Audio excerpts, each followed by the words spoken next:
distract you from figuring yourself out. You know, well, and it can draw you into the outside world more than you really need to be. well, I astral project, so I know all about peeking into those other worlds. Well, have fun tonight. Oh, that's an amazing experience. Yeah, indeed, indeed. So you familiar with Robert Monroe?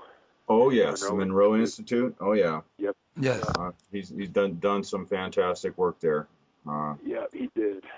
yeah, I kind of developed my own methods. You know, I take a little bit from here and a little bit from there, and I found what fit me right.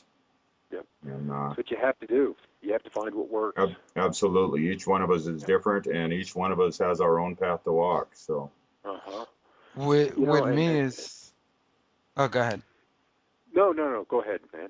And I was gonna say with me, I always kind of wake up and I'm there astral projecting. Like I could You're out never, of the place. yeah, I could never do the transition The fully awake. yeah, the conscious intentional, he just Yeah. slips into it out of dream state.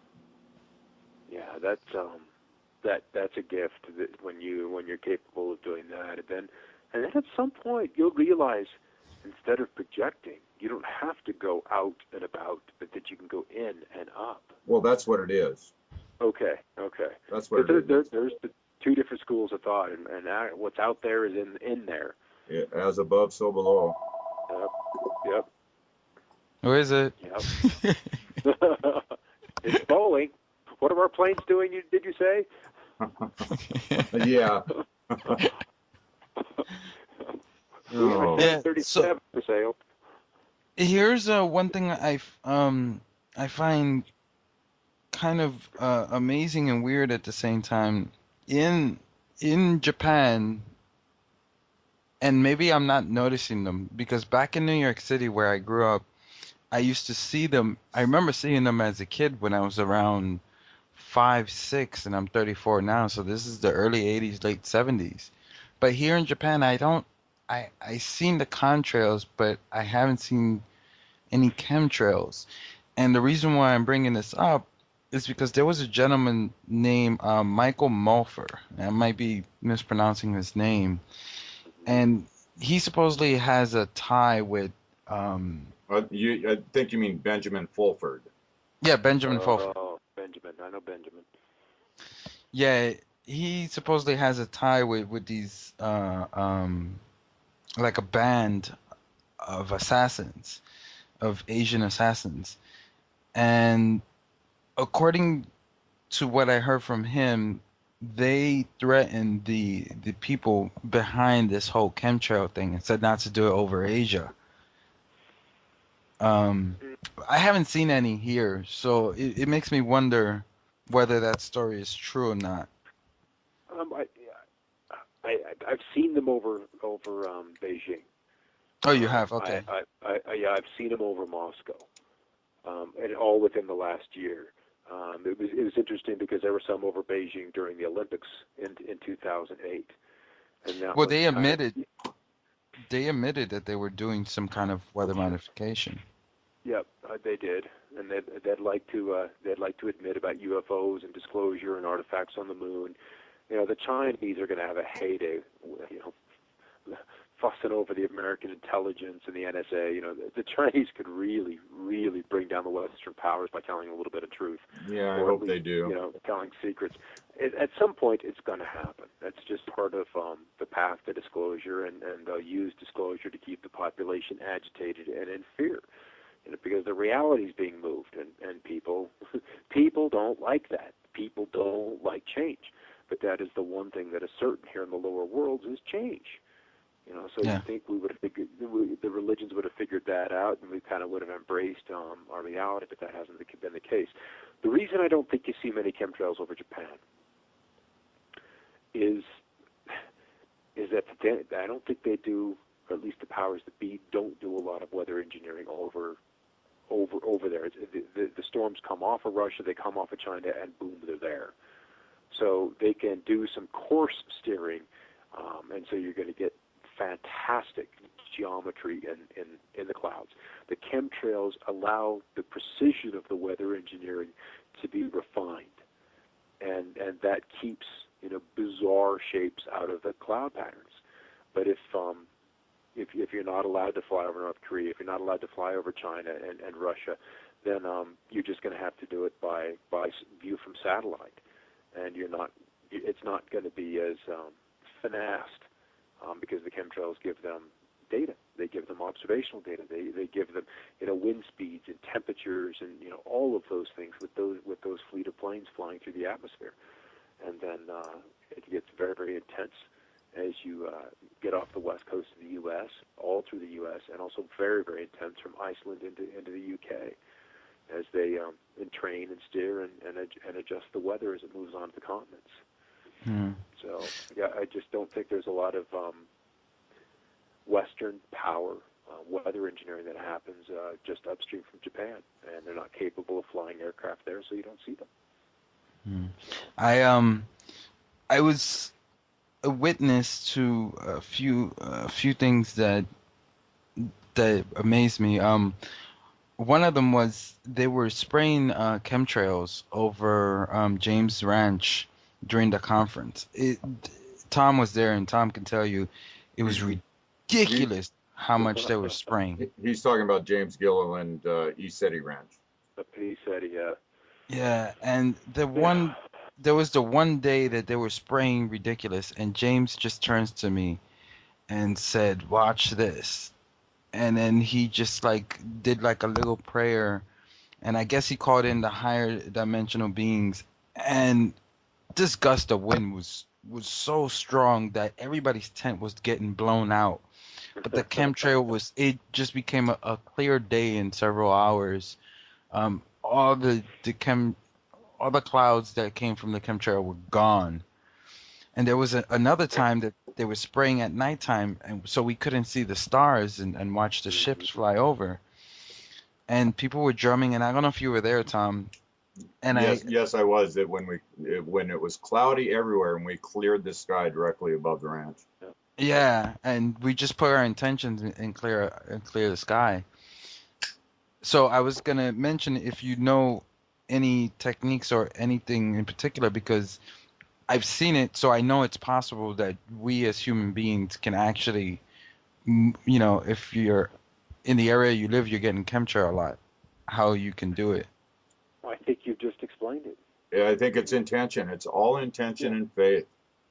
And knowing. Yes, knowing. Yeah, knowing that it can be done, and that accomplishes the fact. Faith is sweet, hope is sweet, but it's knowing gets things done. Yeah. There is a huge difference between belief and knowing. Yep, and then knowing is usually only comes with wisdom, and that wisdom then is from experience.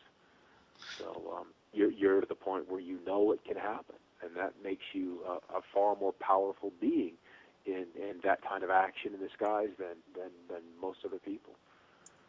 So what I would say is keep practicing, keep doing it, keep on knowing. Yeah, there was a friend of mine in New York used to always say that believing is for the birds. You have to know. You gotta know. You do. You really do. And with that being said, don't believe anything we say. Do your own research. Go out there and do your own research. I mean, because we all just have a piece of the puzzle. None of us have the whole picture. And sweet thing is don't be judgmental about information. It's one thing I learned years ago is read it, try to understand it, do not throw it away, file it away. And as your understanding grows, then these data points, these pixels in the big picture, begin to coalesce. And that can only happen when you're operating from a non-judgmental state. And that is very, very difficult to do in this society because, we're told to be judgmental. And it does not serve us in the least. Exactly. So we're getting to the top of the hour. Any closing statement statement. Trust me, the tongue and the lips and the mind will all come into sync in time. So yeah, what are you working on now, and what's going on now for you? Honestly, I'm still doing photography of the skies. I need to write another chemtrail article incorporating the aspect of the orgone in the sky and how they're using these trails as potential step-down tools. So they can take the energy from the ethers, from the etheric, from the chi, and then the powders, because you can see where these planes fly. They love flying through cirrus bursts and long cirrus trail clouds. And so it's almost as if the ether is beginning to manifest in a geometric form. And then it moves very quickly through the atmosphere and creating these long, thin, mare's tail kind of clouds. Sliffs was the word that I've read. And so these powders take this etheric energy, turn it into electromagnetic energy, which then steps down to thermodynamics. And thermodynamics is humidity, and that drives, mainstream weather. That's where their brain is in thermodynamics. So I'm wondering if there aren't etheric forces creating our weather, and they want to see what those look like. And so they have to lace them up with powders to make them visible. So that's usually in the day 2 before a storm arrives. Day 1, it's more about shaping it, and then day 0, as the storm is through, you can stand outside in the rain and hear the planes low and slow flying through it as they're working the ionization aspect. So they've got people can reach you to get the Ormus or find out more about what you're doing. The weather stuff, the weather research is at weatherwars.info, and then the Ormus is Blue Water Alchemy, all one word, at bluewateralchemy.com, and then the email for that is bluewateralchemy@gmail. So right, we've got links. Go ahead. No, we're just all about consciousness. It's about bringing consciousness in, because that's the one thing we need is people to see. Exactly. Yeah. Hence the reason why, one of the reasons why we call this ConsciousTV.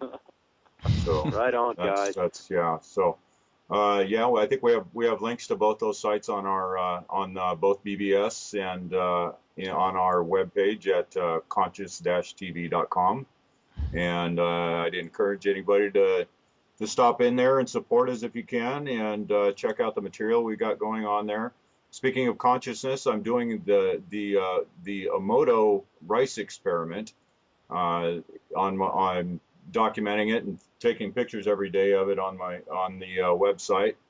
It's a pretty interesting experiment, so I'm not going to tell you about it. You got to go to the website and check it out. So right on. Scott, thank you once again. It's been a great pleasure. We definitely have to have you on again. Well, we will. We'll do it again. Great. Tom, any closing statements?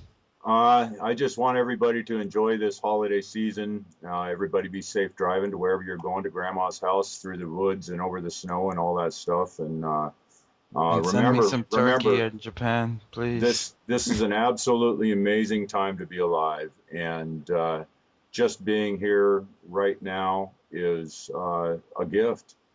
And remember, we're all part of this, and we all contribute in our own ways. And thank you for your contribution. Hey, Tom, don't forget your Einstein quote. Oh, yeah, absolutely. I got to sign off with my most favorite quote from Mr. Albert Einstein. Condemnation without investigation is the height of ignorance.